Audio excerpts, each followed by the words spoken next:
All right, we're looking at 5 after 1, so I think we can go ahead and get started. And if anyone else pops in, they can certainly take a listen here. So everyone, thank you so much for joining us this afternoon with Best Practices for Navigating Multiple Offers. I'm Heather Swan. I'm an associate broker with Monument Sotheby's International Realty here in Clarksville. We have a wonderful panel put together for you this afternoon. I'm going to go ahead and go through and let you know who we have here, and then we can go ahead and get to the discussion. Again, I'd ask that everyone please leave your screens or your phones muted during the panel discussion. If you have a question, I ask that you please use the chat box below and go ahead and type your question in the chat box. We have someone monitoring the chat, so if a question does pop up, we'll either get to it during the discussion or we'll leave time at the end for some additional question and answer time. So again, thank you very much for joining us. On our panel today, we have Nellie Arrington. Nellie is an associate broker and has been with the same company, Long & Foster, for 35 years. Nellie works with a transaction coordinator and is in the process of building a team. She is primarily a seller's agent, with 75% of her work being on the selling side or the listing side and 25% as a buyer's agent. So Nellie, thank you very much for joining us today.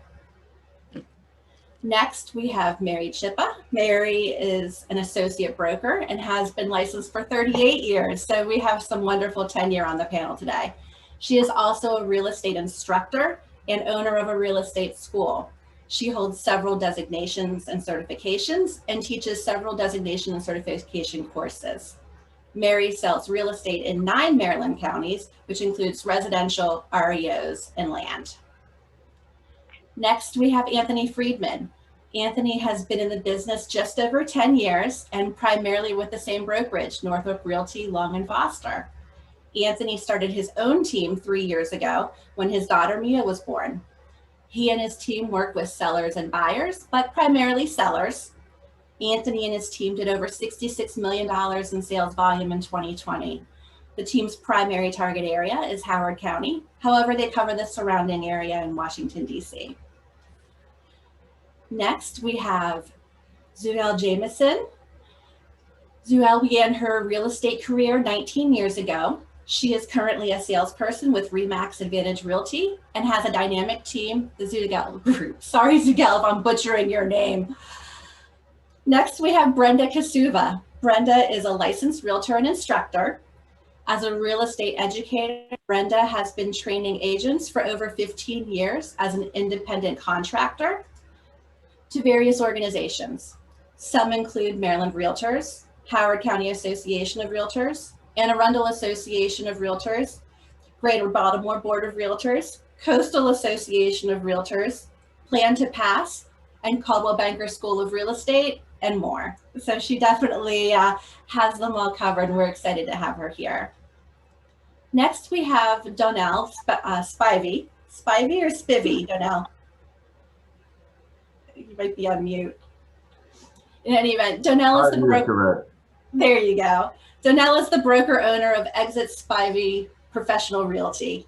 He has been in the business for 35 years. Again, some more of that excellent tenure we have here on the panel. Donnell works with buyers and sellers. He coaches his agents on presenting and writing offers. And finally, we have Kara Williams.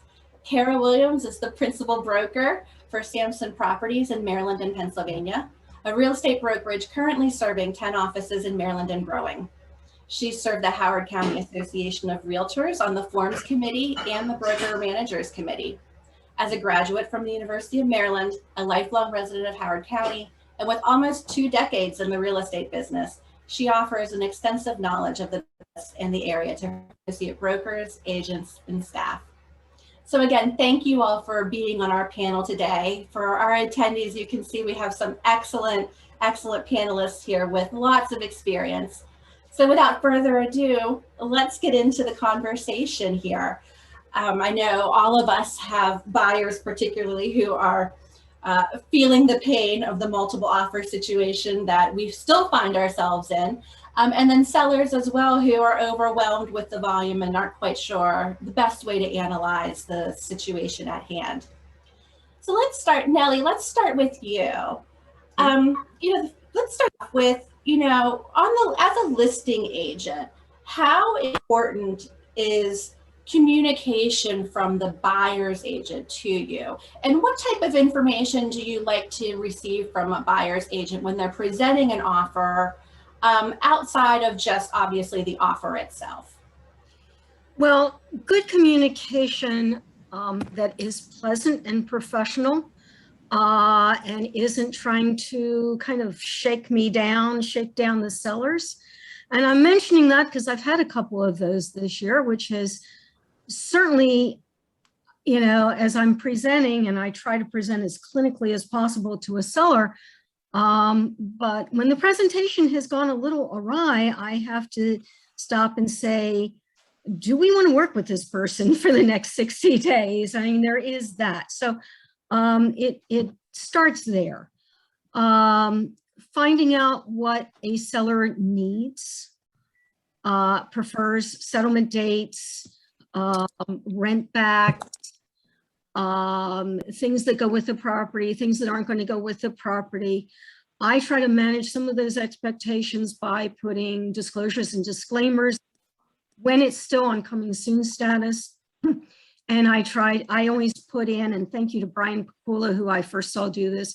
I try to put in, I always put in an instruction letter of what needs to happen. If you send me something on a zip file or a Google Drive file, I'll never see it. Long Foster's email system wipes it for security. I'll start at now. Fortunately, this is Zoom, so nobody can come pound at me physically when I say this. But I have sellers request, not demand, but request a buyer financial information sheet, especially if the buyers are asking to waive the appraisal. Because the loan officer may be wonderful. I may have dealt with him or her 40,000 times, but they're not principal to the contract. They're looking at a snapshot of time of available assets. And we have no way of knowing whether those assets are still going to be there. And we also have no way of knowing if there is a gap between the sales price and the appraisal price, whether that buyer is going to be able to cover the gap. Now, they don't have to, but obviously that's something, state law says ready, willing, and able buyer. And that's something that in working with that, I talk with sellers about. And I do that with my own buyers as well. So it's a request.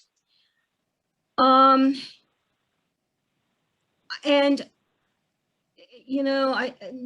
no love us letters. Those are a fair housing issue, but also a complete offer. All the forms in, none of them in conflict with others. Last month I got an offer in with a Maryland realtor's contract accompanied by the jurisdictional addendum that's used with the regional contract of sale that, it was just a mess. Yeah. So very even. I don't do drama, but, a ready, willing, and able buyer ready to go and complete information filled out. Great. Thank you. So Mary, Nellie brought up a good point, or a good aspect of the offer review process, and that is communication with lenders. When you are representing a seller, you're in a offer situation, how do you handle communication with the lenders to find out for your sellers, how viable that potential buyer really is? I have 10 offers, are you calling all 10 lenders ahead of time? Do you try to weed out the top 3? Do you wait until you present everything to your seller client? Well, so what I tend to do, and I do believe that this is one of the most important ingredients to an offer, is reassurance to the listing agent. I know the seller's head will get spun around because of an escalation clause, but not a good listing agent. The listing agent wants to know, are you certain your buyer is a buyer? And we can all start off with a strong letter written by a loan officer, but that's just the starting point.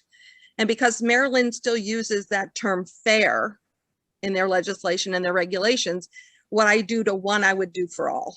So Exactly. I just have a nice little template all written up. I do like it when a loan officer reaches out to me, the listing agent, directly with a friendly phone call. I like that. That makes them kind of stand out of the stack for me. But what I say to them is, it's lovely to get the call from you, but I would prefer you send me these responses in an email. I don't want my seller reliant on my memory from this phone call. Mhm. But the real truth is, and I'll tell you, Heather, and only you, Only I have, me. It's a I have secret. trust issues. I have trust issues because I've been in this industry 38 years. And verbal means nothing to me. I believe that if a lender needs to make statements about a buyer's capabilities and how much they've vetted the buyer, the best way to get them to do that is in an email. So yes, I like a strong written letter. One of my favorite loan officers writes me 2 letters, one speaking to the buyer's strengths and one introducing them to the loan listing agent, saying, here's how long I've been doing this. Here's how long I've been with my company. Here's the volume of loans I handle on a regular basis. Let me introduce you to my processor and clear that path of communication. Let me introduce you to my manager and clear that path of communication. So I double whammy them with it, because sometimes even small things can resonate with a listing agent.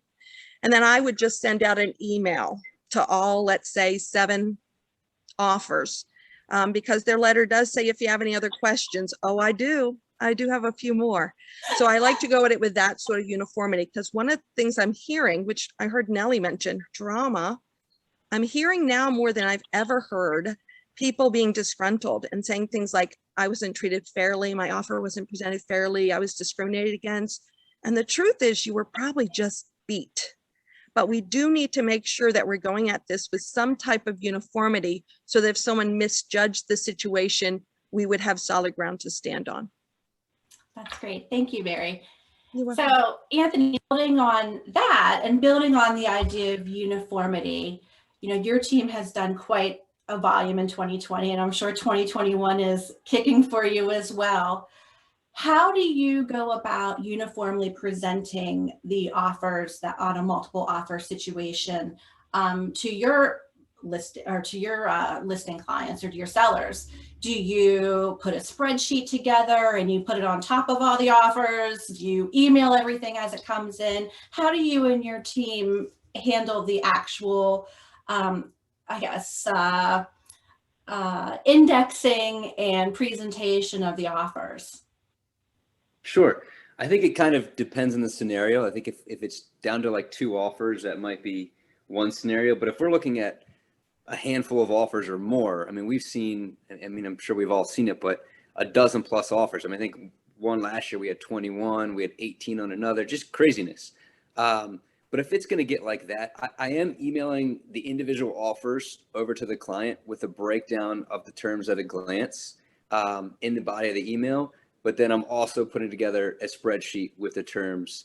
I've got a version for the client. I've got a version for myself, just with a little bit of extra notes. If the lender called me, what we talked about. If not, I'm going to call you anyway. If you're in the running, of course. But someone mentioned that earlier, and I love the fact. I love when lenders do call, because they don't always do that, and when buyers agents call, and unfortunately they don't all do that either.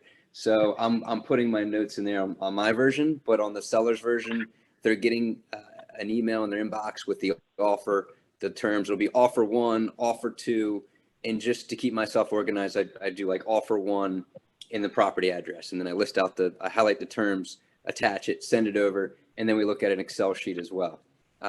So that's typically how I do it. Nice, thank you. Yep. So then let's go down to Zugel. Heather, wait, can I add on to that really quick? Absolutely, that would be great, because I was going to follow up on that. So yeah. So Anthony, when we have 15, 30 offers on a home, one of the things that's really important that I also do when I do the spreadsheet, so I save all my offers on Drive, offer 1, offer 2. I start an Excel spreadsheet with all the terms. But one of the things that I found that was very helpful is making sure you have if you're going to do a spreadsheet, making sure that you have a net section, right? Because if the buyer is paying the seller's transfer charges, right, that's a greater gain to that seller. And so, and if they're offering 2 months free rent back, that might be a $6,000 gain to the seller, right? And so one of the things that I always do, as Anthony does, is when I create my spreadsheet, I share that. So as I'm getting offers, I'm saving it on Drive, I'm sharing it, and they're seeing me put it into this, you know, Excel sheet, and I'm making sure that they see what their net is, you know, sales price, transfer charges. And so, and in relation to Nellie, I also, on my cover letter, I write no personal letters allowed. And then there was an article on the realtor.com, I believe, where it talks about, you know, discrimination, that it could cause discrimination. So on my cover letter sheet, I write no personal letters will be allowed. And I write the article written by a Maryland attorney stating why there could be a fair housing violation. So as a listing agent, it's pure numbers for the seller. They don't, you know, other than the person's name, because it's on the offer, they don't know anything else about that person. Sorry, go ahead, Heather. I'll answer your, or you can go to the next person. No, that's great. Let's carry this on, because so then you have, you know, your focus on the bottom line and on numbers. So then when you're sitting down with your seller, how do you actually guide them through the process? Do you know, make your own recommendations, say, here we have 9 offers, but here are, in my opinion, the top 3. How do you walk them through the process of deciding which is the best for their situation? Yeah, and it all depends, right, on what their situation is.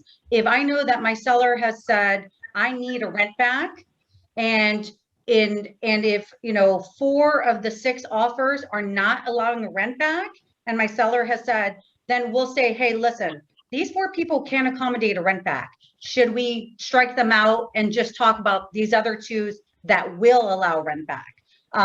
So on my offer cover sheet, I always write what my seller prefers, how many days of closing, whether they need a rent back, and that, you know, no personal letters. So you have to dwindle it down, you know, because when you have 26 offers, you know, they've had a chance to look at those offers ahead of time. And then when I'm talking to them, I'm like, okay, you know what? These people, you need a rent back. These people are, let's talk about these, you know, 5. And then, you know, these folks are, you know, this is your highest net. You know, sometimes, like, I'm a kind of a cut to the chase kind of person. It's the seller's choice on what they pick.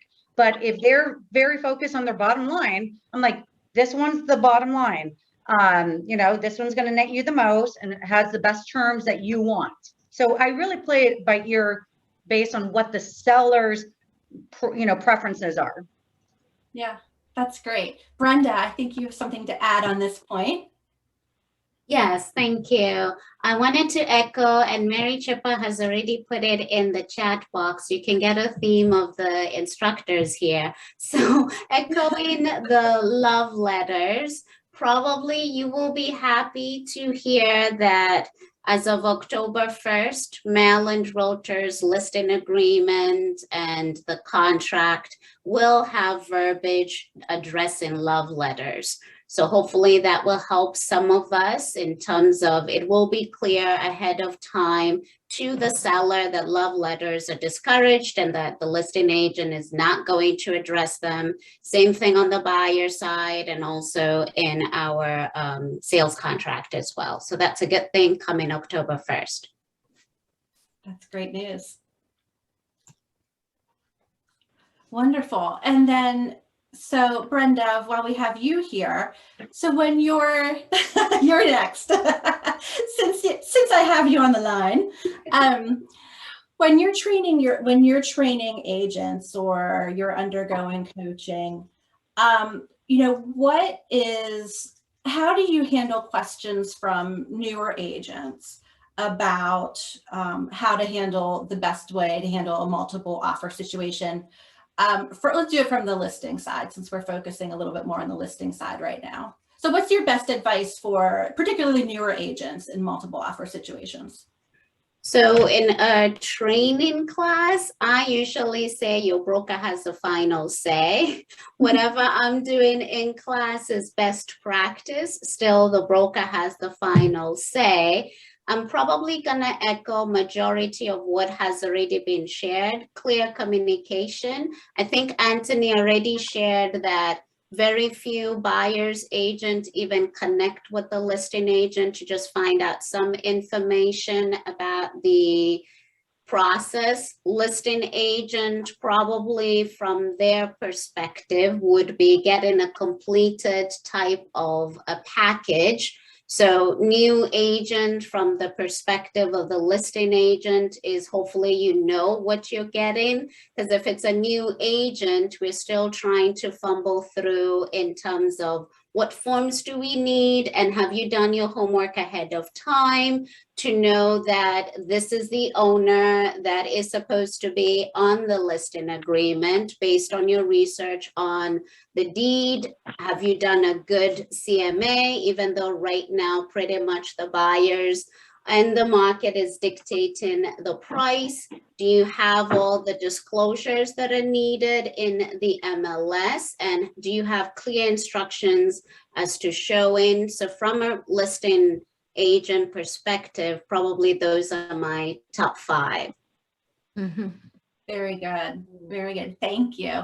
So now I'm going to ask you pretty much the same question. When you're coaching your agents on reviewing offers, but let's flip it. If you're coaching an agent on the buyer side of how to put together a strong offer, to win or at least get noticed in a multiple offer situation, what advice do you give your agents? Well, as others have said, the first thing I'm going to ask the agent to do is talk to the listing agent. At the moment that the buyer says, I'm interested in this property, the next call, whether you're still in the property or not, you're going to call the listing agent first to see if it's still available. Otherwise, you're wasting your time. And then after you've done that and it's still available, then you want to make sure that you have a complete offer. The worst thing for me is an uncompleted offer, even though the numbers may be better, but the offer is incomplete. And it starts from anywhere from looking at the disclosure that the listing agent has put online to adding the buyer names to those disclosures, so that when the listing agent gets it, all you have to do is have the seller sign it. He doesn't have to go back and forth, or he or she doesn't have to go back and forth and try to clear up some things. I've seen offers come to me and the date of sale is dated already and they don't have an offer yet. It's just a bad reflection on the seller's selling agent to the listing agent. So that up front tells me whether I'm dealing with a good agent or not. It's just how they present the offer. And when we talk about talking to the listing agent first, is find out what the seller's needs are, if they need a rent back and so on and so forth. And then we talk about the buyer's name being filled out, but you also want to make sure you're not duplicating the addendum. One prime example is going to be the front foot assessment. It's already in our Baltimore-Howard County addendum. Why do you need a separate addendum for that? So those are the kind of things that I look at. And when I'm presenting offers as a listing agent, then I'm going to summarize all of those offers with a net sheet, and I put them in order. When I have multiple offers, I try to present them in person with the seller. If there is a savvy seller, then I may send it to them in advance, or if they're out of town or something, in advance. But I try to present them in person, and I'll put the summary sheet along with the net sheet, and then I'll go worst to best. The worst offer in terms of the net to the seller to the best offer that's the net to the seller, and try to work through it that way. Thank you. That's great information. Thank you. I like the thoughts process behind organizing how to do the presentation. Heather, can I add something there? Absolutely. Bill said, and it's my pet peeve about, please put the buyers' names on the addenda, which is really helpful. But also that last, I guess it's page 11 of the base contract. It is really important. Those lines for the buyer's information, the address, are not there just because it looked like it was a good idea to fill up the sheet of paper. The reason we have them there is because if the buyer's agent disappears, and that has happened, we can find the buyer. Because their broker, their sales manager may not be able to find the file. And now we have John Smith and Sue Jones, which are, you know, common names, and we have no idea where they are. So really important to do. Very good. Thank you. Wait, can I ask Nellie? So you're saying you and all of your offers, you write in the buyer's personal information on that page 11? Interesting. Okay. Well, here's the thing. I have a buyer representation agreement, Long and Foster does, with those buyers. If a listing agent is going to go rogue and against ethics and contact my clients directly, then we have a whole different issue. And believe me, I'll take care of that. But, you know, I said this, I think Barbara Maloney is on this call. We had a supervision class last week. I don't know where we lost the focus on this, but this is an important part of multiple offers. So let me rant for a moment here. Back in the dark ages when I had my pre-licensing class, and Mary or Brenda can talk about this, but we used to have it represented that home ownership is a bundle of sticks and a bundle of rights. When we put a property under contract, the seller gives some of their rights of home ownership to that buyer. It's called equity title. And I think there has to be a quid pro quo, a trade-off. Anthony has heard this rant last week of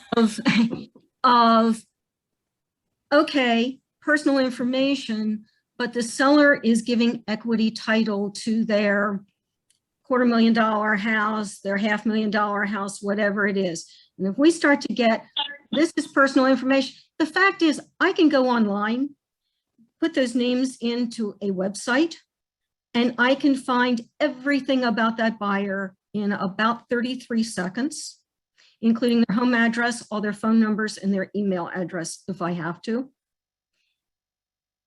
I will, but that shouldn't be something a listing agent should have to do. It's there. We have those lines on the piece of paper for a reason, and my seller's information will be there as well. Rant over. Excellent rant. Excellent rant, Nellie. Brenda, I think you have some input on this topic or this area as well. Yes, I was just going to echo what Nellie mentioned. It's also helpful when it's an escrow agent holding the deposit, and now we've gotten the release, and the title company needs to send it back. That's where they go to get the information to mail out the check as well. Excellent. Yeah. So, you know, complete offer packages are the way to go. Don't leave anything blank. If it doesn't apply, put an NA or a 0, but fill out all those lines. Great.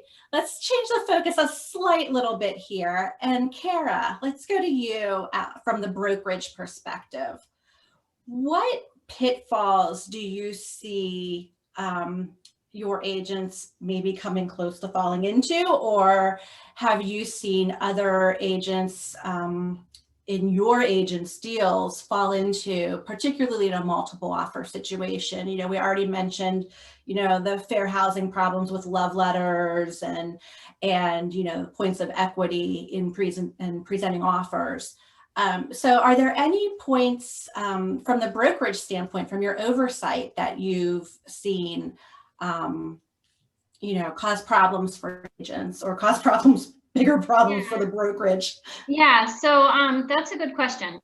What I would recommend is when you're reviewing the terms with the seller, it might not always be an education for the seller is key in this. So it might not always be the waiver of the appraisal contingency or the waiver of all the inspection contingencies. That might not always be the best offer.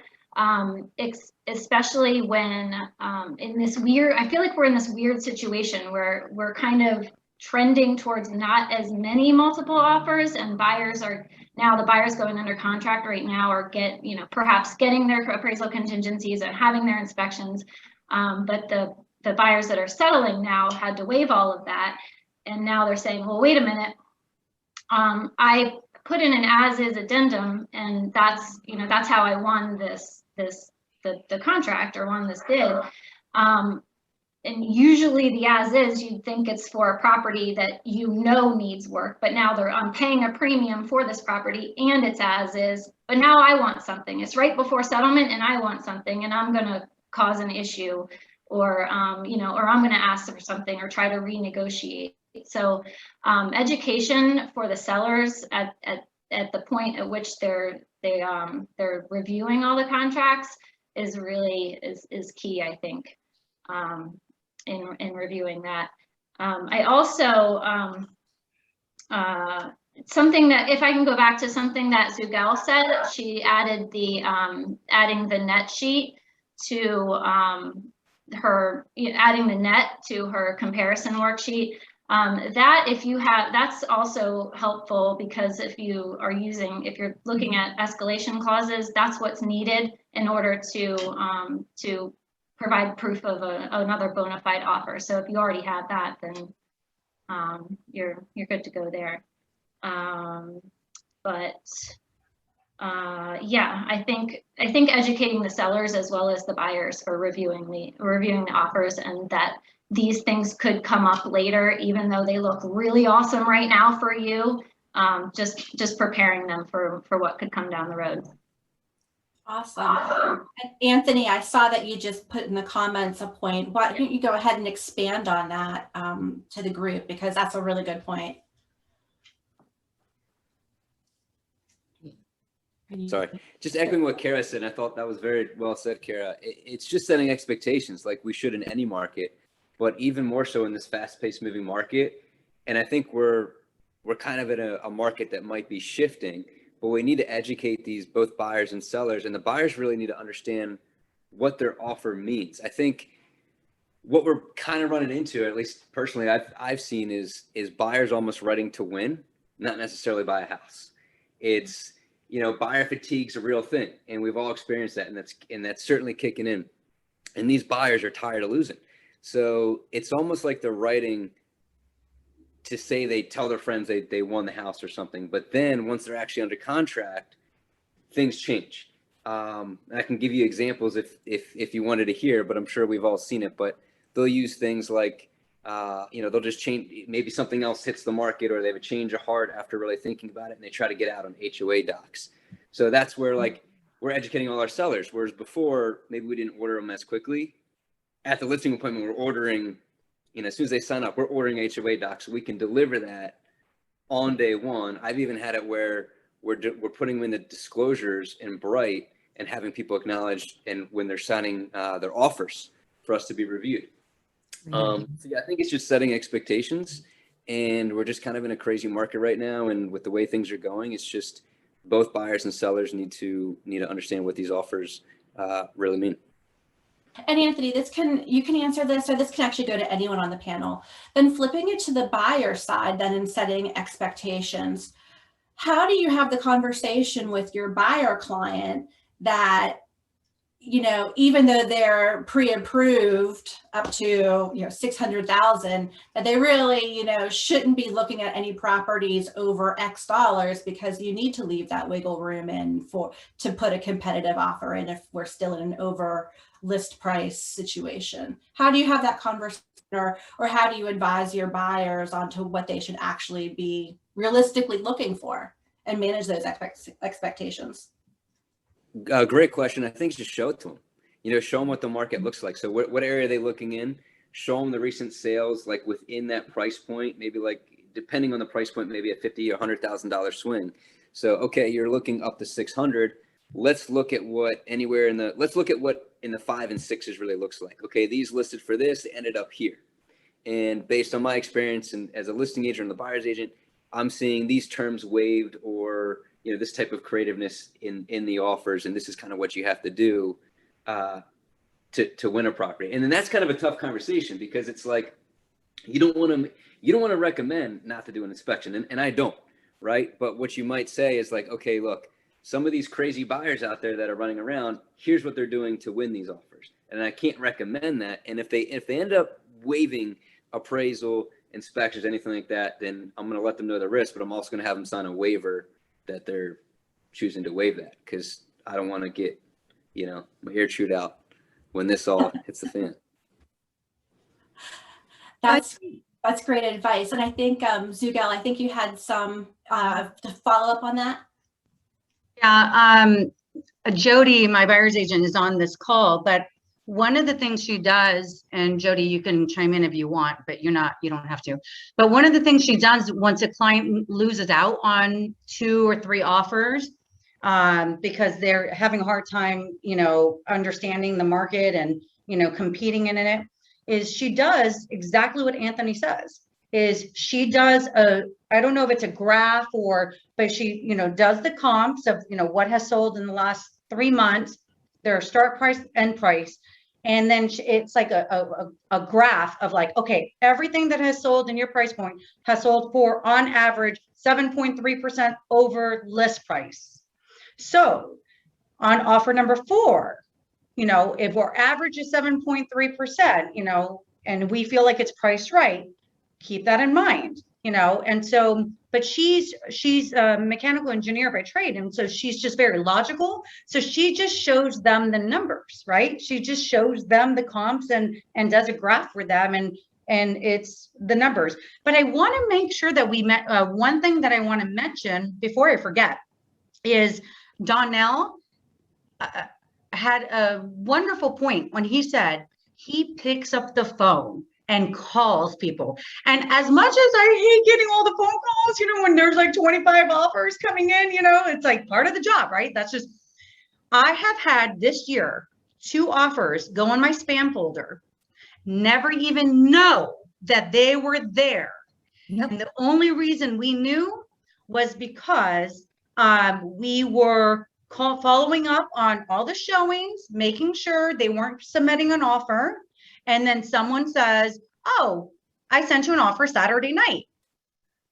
And so I go to the spam folder, and sure enough, it's in the spam folder. So Donnell, it's so, I agree with you. Yeah. Picking up the phone and saying, I am submitting an offer, texting the agent saying, I have submitted an offer. Can you please confirm receipt? The most basic thing. And, you know, people aren't doing that. And when you have a house that's getting 25 offers, it is so easy that your offer might end up in spam. So making sure that that agent knows your offer has been received. So excellent. And to follow up on that one as well. Sure. If you are a listing agent, communicating with the buyer's agents about when you are presenting, because I had one earlier this year where I presented it, and yes, I've gotten it. And okay, it's 24 hours later. Are we looking at it? As my people start to move on to the next house, and you know, when do you walk away? When do you withdraw the offer? Things like that. And I think, you know, it's really important. And some of us have had sellers who, for a variety of reasons, couldn't look at them as fast as we would like. But then I think you have to go back to all those agents who submitted offers and say, guys, we're not shopping the offer, because that's what everybody suspects. We are actually, you know, we've got a communication situation with the seller, and here's when I anticipate being able to do this. really important. So, And there's I have a actually question. Setting up expectations is huge. Yeah.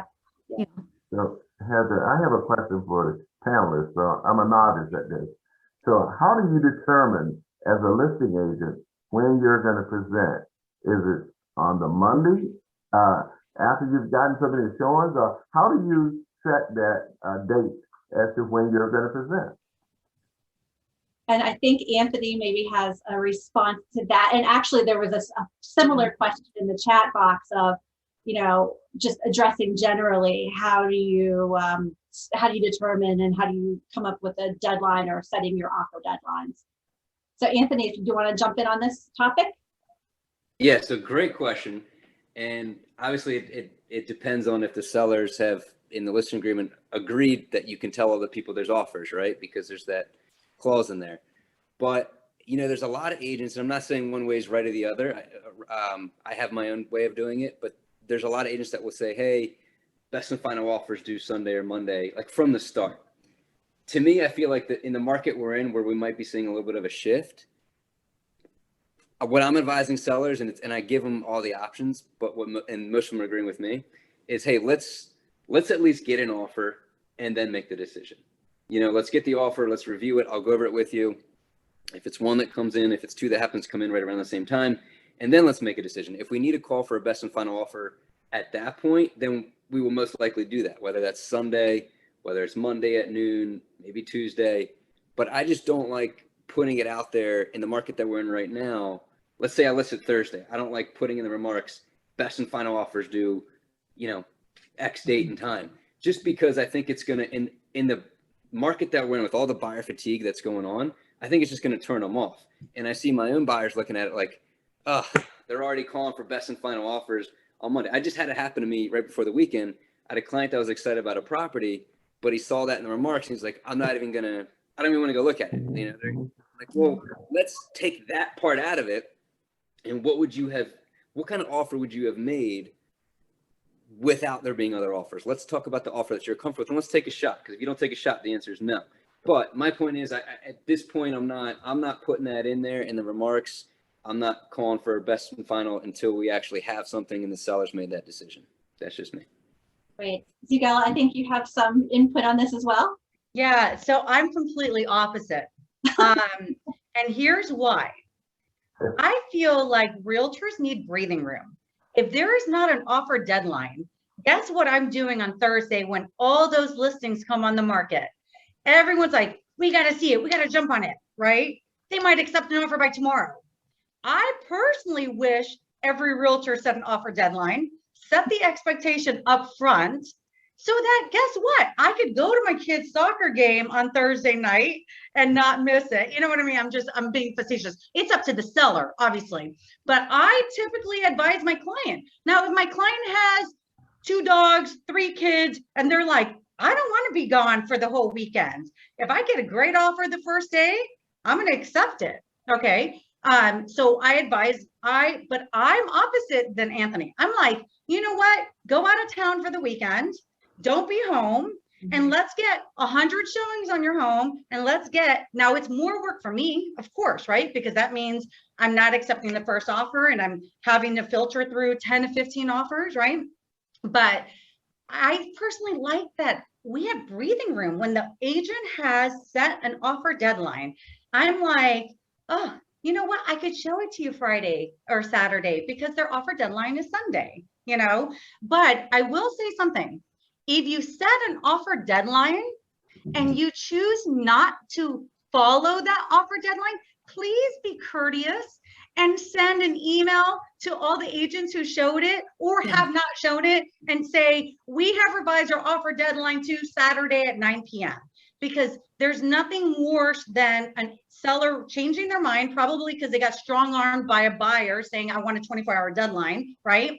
And then not communicating that with everybody else. So, but I just want to say, Anthony, I'm opposite of you of like, give me all the showings, give me all the offers. And, I want to get the most money for that seller and I want to see what comes in. But the downside is, Anthony, I do want to say in agreement with you on one thing is that if you say, it could dissuade buyers, right? If they're like, I don't want to get an offer situation, a multiple offer situation, then it might dissuade them. So making the seller aware that there is some possible negativity that, you know, you might not get some showings because it might dissuade some people. Anyways. Can I add on real quick? Counterpoint. So Zaga, that was awesome. And I'm with you. If it was across the, like, if that could be like an industry practice, like standard, I'd be all about it, because it would just make all our lives so much easier. You're right. On the buyer side, we don't have to rush out to get there. On the seller side, like, go out of town. And I do tell a lot of my sellers in this market to go out of town if they can that first weekend. Let's have the open house. Let's talk about this on Tuesday. Give me the day to kind of put it all together, right? Like back a few months ago when it was even crazier. But also, I think like where we are right now, the benefit of doing it the other way is you encourage a buyer's agent to get you that offer rather than sitting on it. At least you got something to work with. And, you know, again, we're still in a very good market and we're seeing multiple offers still to this day, but it's shifted a little bit, at least in my experience. And you know what, time kills deals. So maybe they kind of sit on it and they don't do something with it. So I like to try to encourage that it's a way to encourage the buyer's agent to get it to me and have something to work with. But you're absolutely right. It's more stressful doing it that way. And if it was an industry standard, you know, I'd be all about waiting till really Tuesday. And I've been that listing agent and it sucked, but I've been that listing agent that called for best and final offers on Monday. And my seller called me on Sunday night. She couldn't even wait 12 hours. And she said, Anthony, I got to take that first offer. I talked to my family. I don't want to lose it. It's too risky. I'm like, you can't. We already put a best and final offer deadline out there. I've got more coming. What do you mean? Couldn't talk her off the ledge. I had to call all those other buyers agents and let them know, guys, I'm so sorry. Like, this isn't me. It's not my style. But you know, my clients want to do this. They want to take the first offer that came in. They don't want to miss it. And this was like 8 o'clock on a Sunday night. Offers were due Monday at noon. Like, yeah, we just had to wait a little bit more. But yeah, so. But once again, going back to what Donnell said, hold on, is that he said, you call them and say, I'm submitting an offer.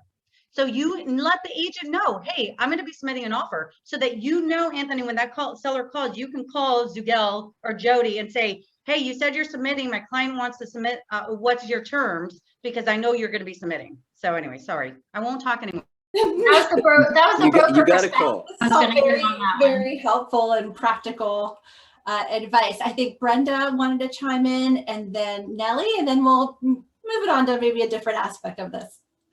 I was just going to expand on Zigel's point in terms of communication, and Anthony mentioned communication is, if you're using showing time, I've shared with a listing agent this point, you know, if the seller changes their mind, communicate through showing time. Anyone who had made an appointment usually does get that notification. So listing agent, that lessens your burden of having to call everyone if you put it on showing time, the update.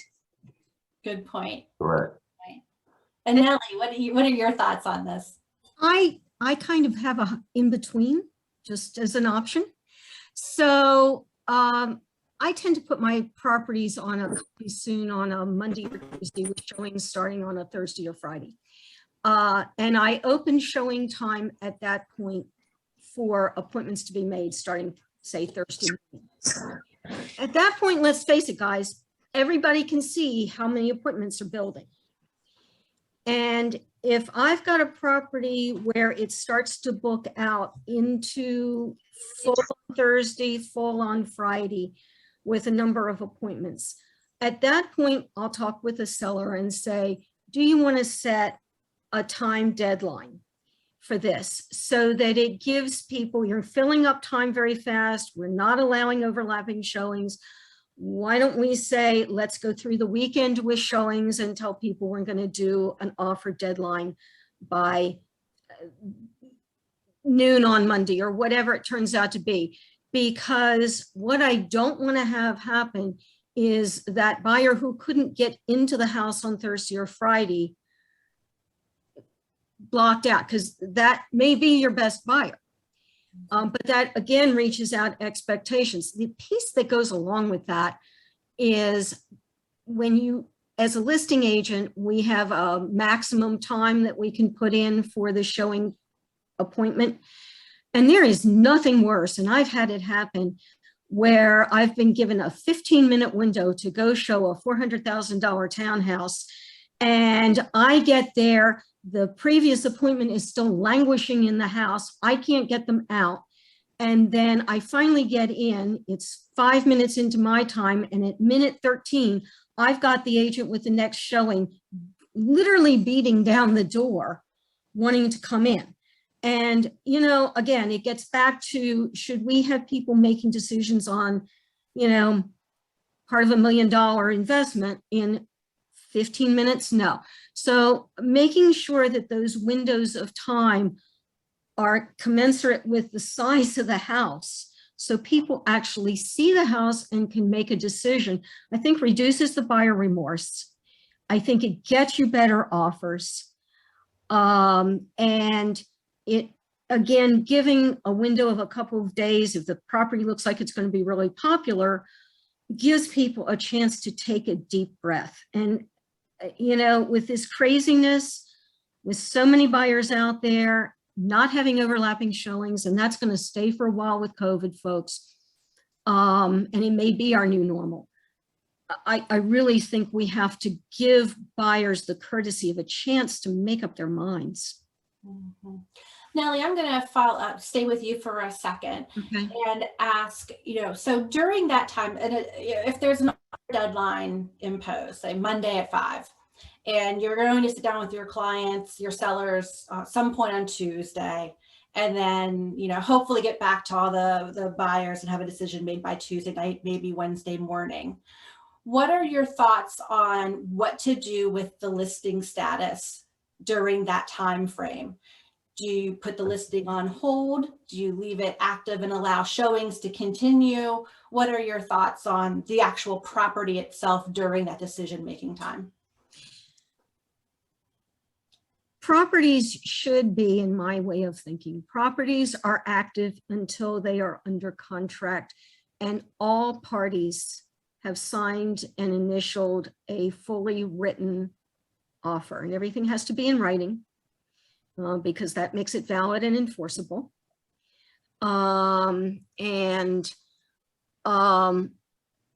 There will be times when, and by the way, we have to present all written offers, even after the property's gone active, under contract, pending, right up actually until the day of settlement. All written offers have to be presented.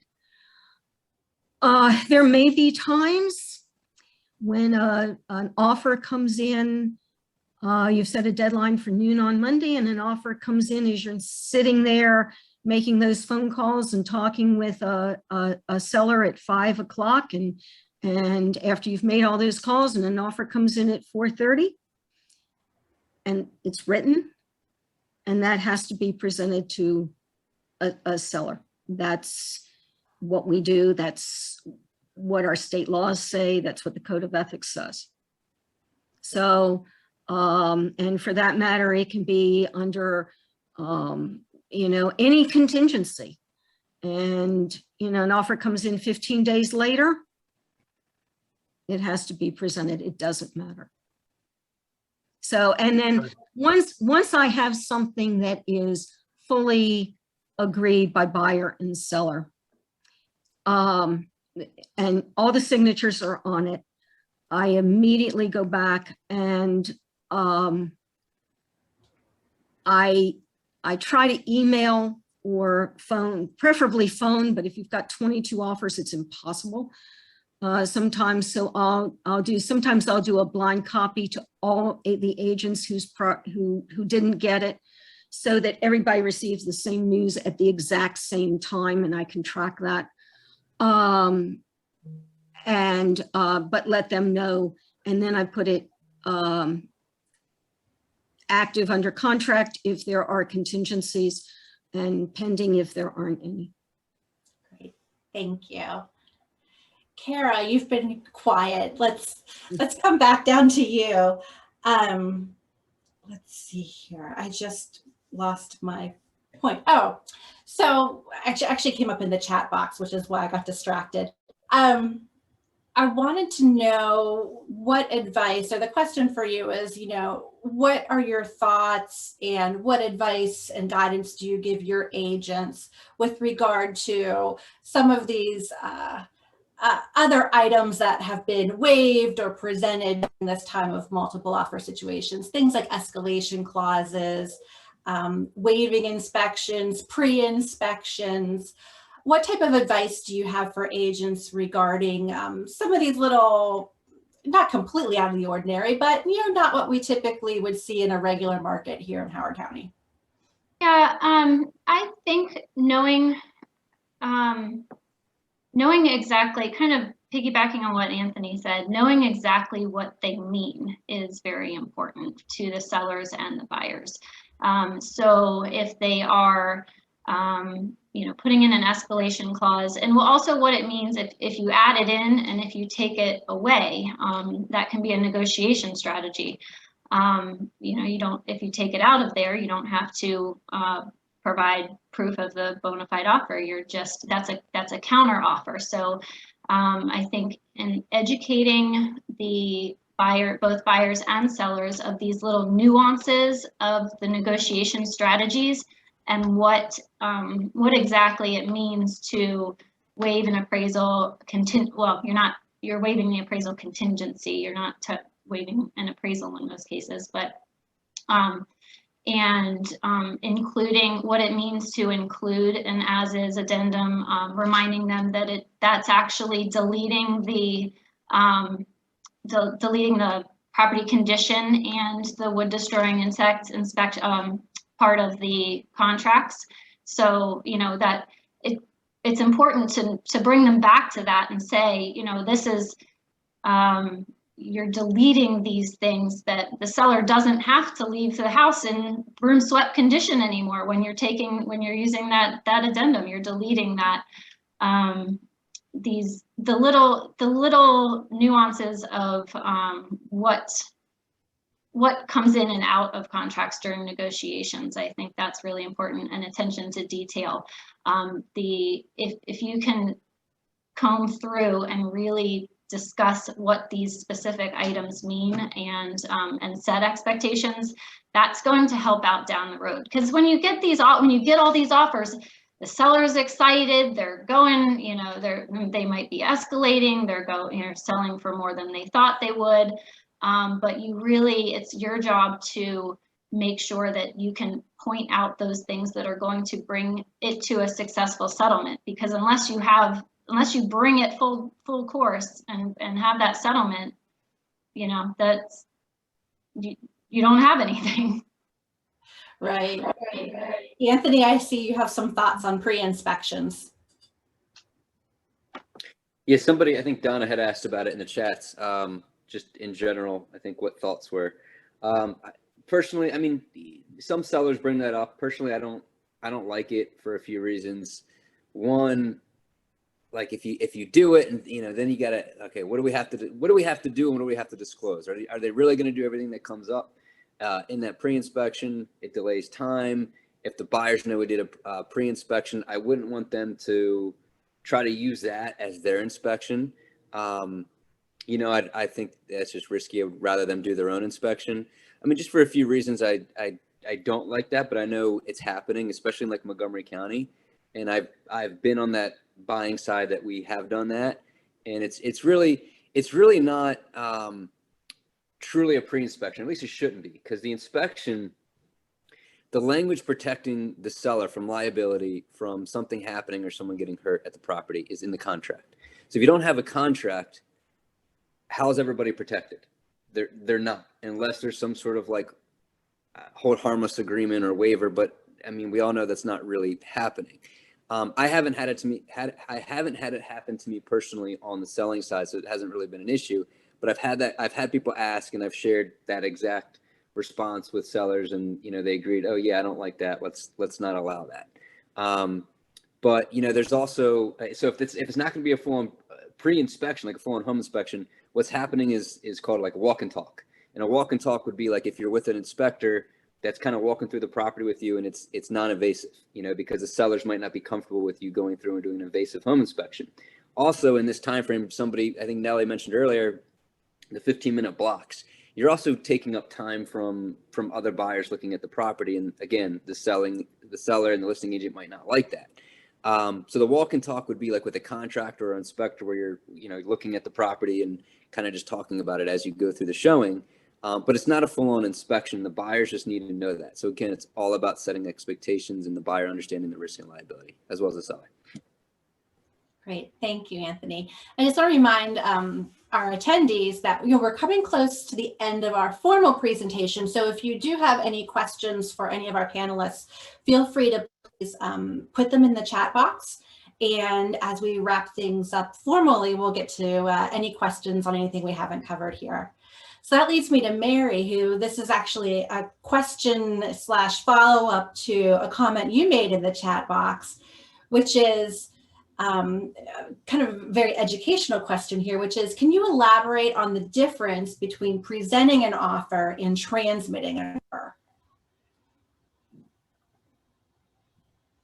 Certainly. So we have a number of really good agents believing that that really great tool of their Excel spreadsheet or their summary sheet that sort of shows the nuts and bolts of an offer side by side, which is a great way to present the offer.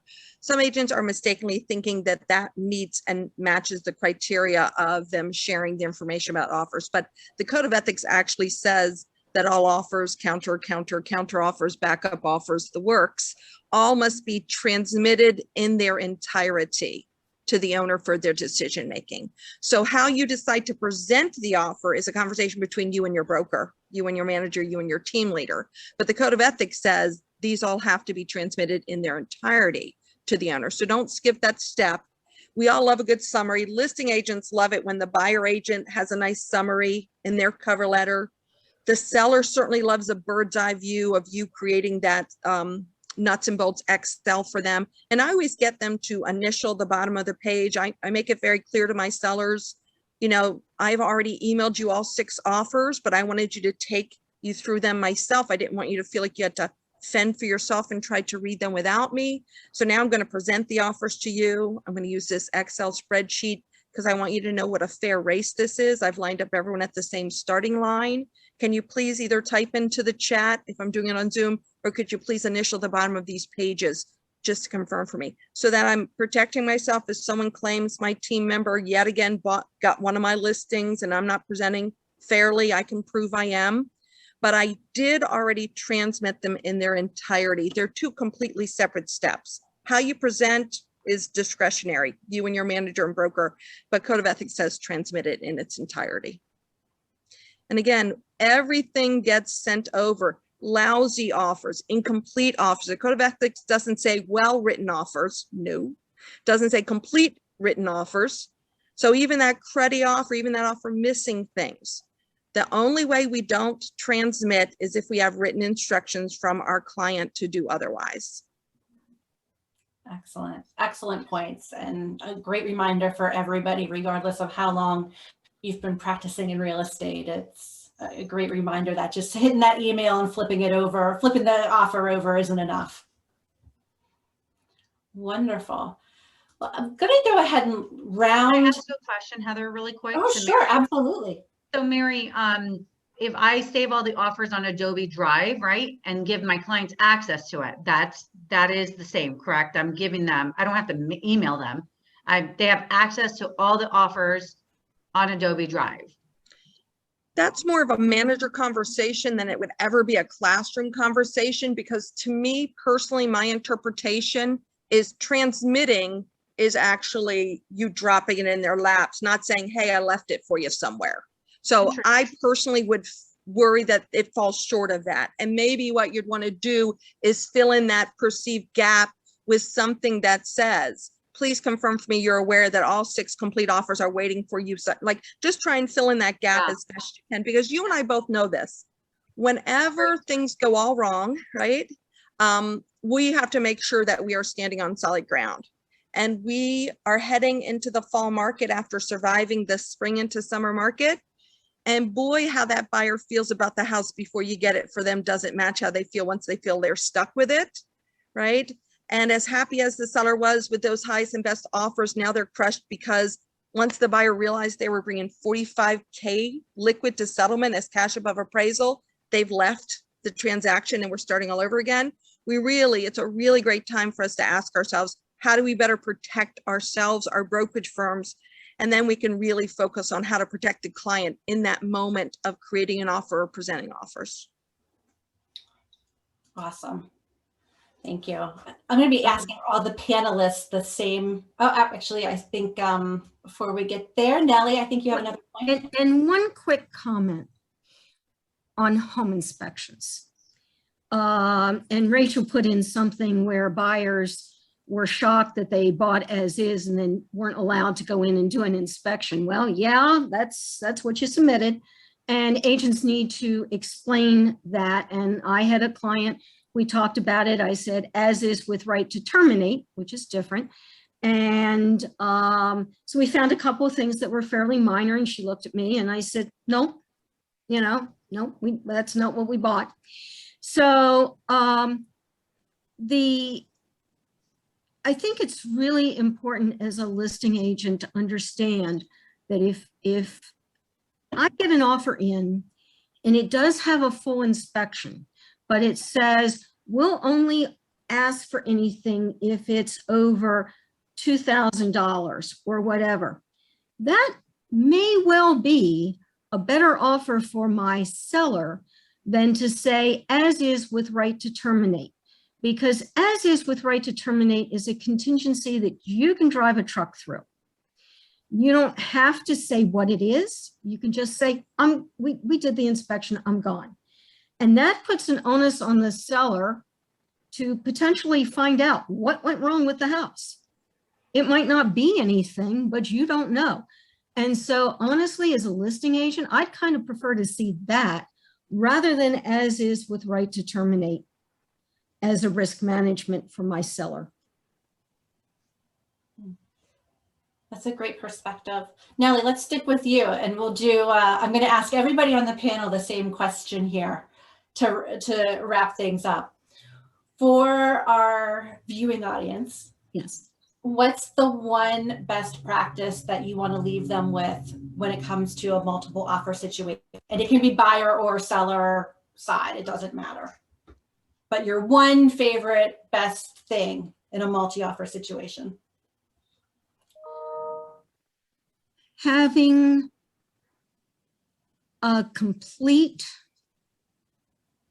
full, filled out, all the pages there, all the little blanks filled in, offer with a good lender, one who answers my call, and yes, that buyer financial information sheet showing that they have the cash to make this happen in the next 30 to 60 days. And a call or a text, making sure I've gotten it. And all 52 pages there, whatever it is. And an attitude that they came, they saw, they bought. And 45 days from now, we're going to be sitting down at a table to transfer the title. Excellent. Excellent. Mary, what's your one takeaway on this? Best takeaway? This is torture to pick my best. One top favorite. So I'm going to just try and hit a mark that I think my other colleagues probably wouldn't be landing on. I'm going to try and pick something off to the side. I think one of the things I'd like to say is just let's remember that there's more to it than just the multiple offer presentation. Like, what does life after multiple offer presentation look like, for goodness sakes, right? Mm-hmm. So for example, listing agents, you know what we could really use? Some more listings, because there's nothing that's going to help these buyers out more than tamping down the crazy heat of the market, and scarcity is one of the big fuels to that fire. So listing agents, are we working that neighborhood? I mean, when I have a multiple offer setting, I send out a postcard to the entire neighborhood saying whatever the truth is. And if the truth is we had 6 offers, the postcard will say, Garnet Rock Road just went under contract last night. 5 other prepared, motivated buyers were hoping to make this house their home. If you or one of your neighbors would like to offer us the opportunity to welcome these individuals back to the neighborhood, we would love to hear from you. Seek out that opportunity for the next listing, because your good business could bring you good business, and it could be a solution to a buyer, for goodness sakes. And these poor, weary buyers agents that are out there, and sometimes it's us. And then weary buyers agent, where is your plan B? Because the last thing we want is for the buyer to start wondering if we're part of the problem, because this is their 4th offer and 2 of them were actually good offers and it's not working. So where are we taking them, our weary buyers? Are you adding FSBOs to your showings? I add FSBOs to my showings all the time because that's a quieter place to write an offer. And guess what else, buyer's agent? You gave up your whole Saturday afternoon. How nice for you to meet somebody else who has a perceived real estate need. That could be good use of your time. Are you checking with builders to see what their immediate standing inventory looks like, right? Are you sending out a letter to the neighborhood saying my buyer has set their sights on Fair Knolls community? So come up with your plan B so this buyer of yours can see you rolling up your sleeves and they're going to stay committed to working through the process with you. Excellent. Anthony, takeaway. That was pretty hard to follow. That was good. But look, on the buyer side, write complete, clean offers, communicate well, make sure it's your no regrets, best foot forward offer, because you probably aren't going to get a second shot, especially if you already know there's an offer on the table. Why would you not make your best offer? Because the seller, it's a wild, wild west. Seller can do whatever they want. They might not come back to you and they probably won't. So just make sure it's the best offer. And then what was just said, think of other ways to get creative. Send out letters, knock on doors. I've had success with that recently where I reached out to a lot of households in a specific area where a buyer wanted, and there was just, rather than waiting for it to hit the market, we went and made it happen. We got a sale on the exact street she wanted. It was a big sale. And then 2 of the other homes, I showed her, I got 9 phone calls from this outreach I did. And it turned into a sale on the street she wanted and me getting 2 other listings out of it, which are already sold and settled. So get creative, and rather than just waiting for it to happen, get out there and try to make it happen somehow. Awesome. I think that's a great reminder for all of us in any situation. We can get out there and make it happen. Zugal, what's your takeaway your one takeaway for everybody? Well, I think for me would be give yourself, as the listing agent, when you have a lot of offers, give yourself enough time to vet and look through all those offers, right? Because I know in my experience this year, when I had one that had like 20, I had 26 offers on it. Some of those offers it was difficult to know what they were intending. And so give yourself the grace to be like, you know what? I didn't anticipate this much. We're going to have to push our deadline to Tuesday because some of these are cryptic. I don't know. Are they waiving the appraisal or not? Are they, you know what I mean? And so give yourself, as a listing agent, enough time to make sure that if there's any question marks on some of these offers, that you have time to follow up with that agent. What did you intend by this? You didn't fill in the appraisal, on the appraisal contingency where it's 222 on a conventional financing addendum. You left it blank. Is that because you aren't doing an appraisal, or did you want to have a certain number in there? So give yourself time. Fantastic. That's great advice. Brenda, your one final point. Looks like I learned from the best. So Mary echoed what you're going to do different. I'm going to also share, they'll end up being 2. This is a people business. And sometimes we connect with people because we've seen them several times. So listing agents or maybe more buyer agents, consider 2 things: volunteer. So when you volunteer at the association, you're probably connecting with those listing agents who are doing all of that business. And it's nothing better than them seeing a name that they recognize because you're connected through the volunteer side. So I know most associations have their calls for volunteer around this time. And the second part of it is stalk that person. You never know when you're going to have an offer being sent to that listing agent. So the first thing I would do is definitely make friends with them. Social media is a perfect way for you to start connecting with more listing agents that, again, will be able to help you in the future. Excellent. That's fantastic advice, and definitely different than what most multi-offer presentations are suggesting and covering. So that's fantastic advice.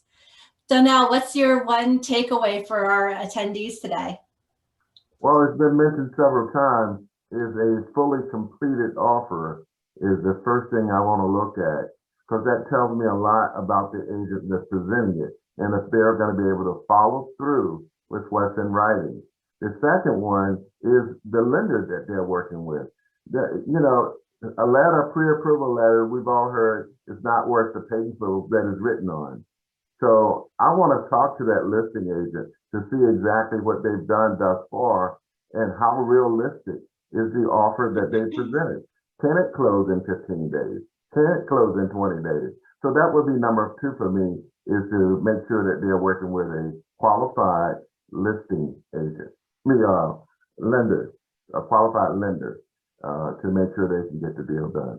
Thank you. Fantastic. Fantastic. And Kara, we'll bring up the rear with you. What's your one takeaway for our attendees today and the multi-offer situations? From the broker perspective, I think that making sure, regardless of how the sellers want to deal with the offers, that you are communicating with all of the agents fairly and honestly, and reminding and keep in mind there's only one of these offers is going to result in the sale. So people are going to be disappointed, but if you can communicate fairly and honestly with all parties, that'll cut down on the complaints that the brokers get about how situations were handled. So, and might again help you in the future with with those relationships that we were just talking about. If you can, it's a small world, you're going to come across them again. So just make sure that you're treating people honestly and fairly. We can't do anything about the disappointment, but yeah, we just got to communicate. Excellent. Excellent advice. This panel has been chock full of so much information, and a lot of it was different from what I know I personally, because I'm a big nerd, has seen on other multi-offer presentations. So thank you again to everyone for your thoughts and insight and sharing your experiences. We have just under 10 minutes left in the time here. And again, if anyone in the audience has any questions that they would like answered, or have a topic that they haven't felt was addressed fully and they have questions on, definitely put it in the chat, keeping an eye on it. I know one last thing, or at least to kick off any kind of question and answer period here, is let's talk about backup offers. Anthony, what are your thoughts on backup offers? Do them, request them? What are your best practices on that? Yes. Do it while Yes. everybody's excited. While we're all excited and we've got the multiple offers in hand, like, yes, unfortunately we can only go with one, but how about the runner up? This is, right, there's that saying, you're usually your first offer is your best offer. Well, losing momentum and trying to go back on the market after it's previously been under contract and already went through a multi-offer situation, there's a chance you might not get something as strong. So if you've got something solid as a runner-up, see if there'll be a backup. And if you're a buyer's agent, write backup offers. I know me personally, I've had 2 that I can think of in the last month that did fall through with the first offer, and luckily we had a backup. It went right to that backup. So we didn't have to go back on the market. And I think we didn't have to lose momentum for that. And I really believe my seller ended up with better terms because of that. So you never know. Buyers agents write backups, listing agents suggest or request backup. See if that runner up would like to be a backup. Excellent point. That's excellent. I have a All right. question, Heather. Can I ask a Sure. quick question to Donnell, Kara, or Mary. I don't know, Mary, are you a broker? It doesn't matter, but I have a question. A lot of agents will call, or any of the panelists, a lot of agents will call and say, can you tell me why our offer was not selected? Now, obviously we can't disclose, you know, any of the specifics of any of the offers. How much do you share? Like, you know, do you say, can you say price, condition, terms, you know, like, because sometimes people want to say, like, I want to tell my client what they could have done better. Like, you can't say, oh, the other offer was 30,000 more. I understand that, but how much do you share or not? So, I'll so go with first. me, I do. I talk to them about, of course, not specifics, but it could be simple as they got a better price, or they like the terms of another offer better than yours. Those are the kind of comments, broad comments that I'll give. And Heather, when I have the opportunity, after everyone answers Giselle's question, I have a comment, if I may. Very good. I mean, just remember, you can disclose with your with the seller's permission.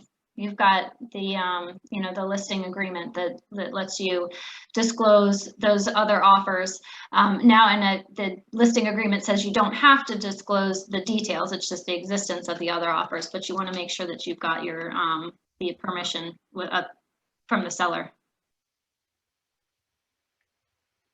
Yeah, again, I like to try and do it with uniformity, so that I'm not showing any preference to anybody.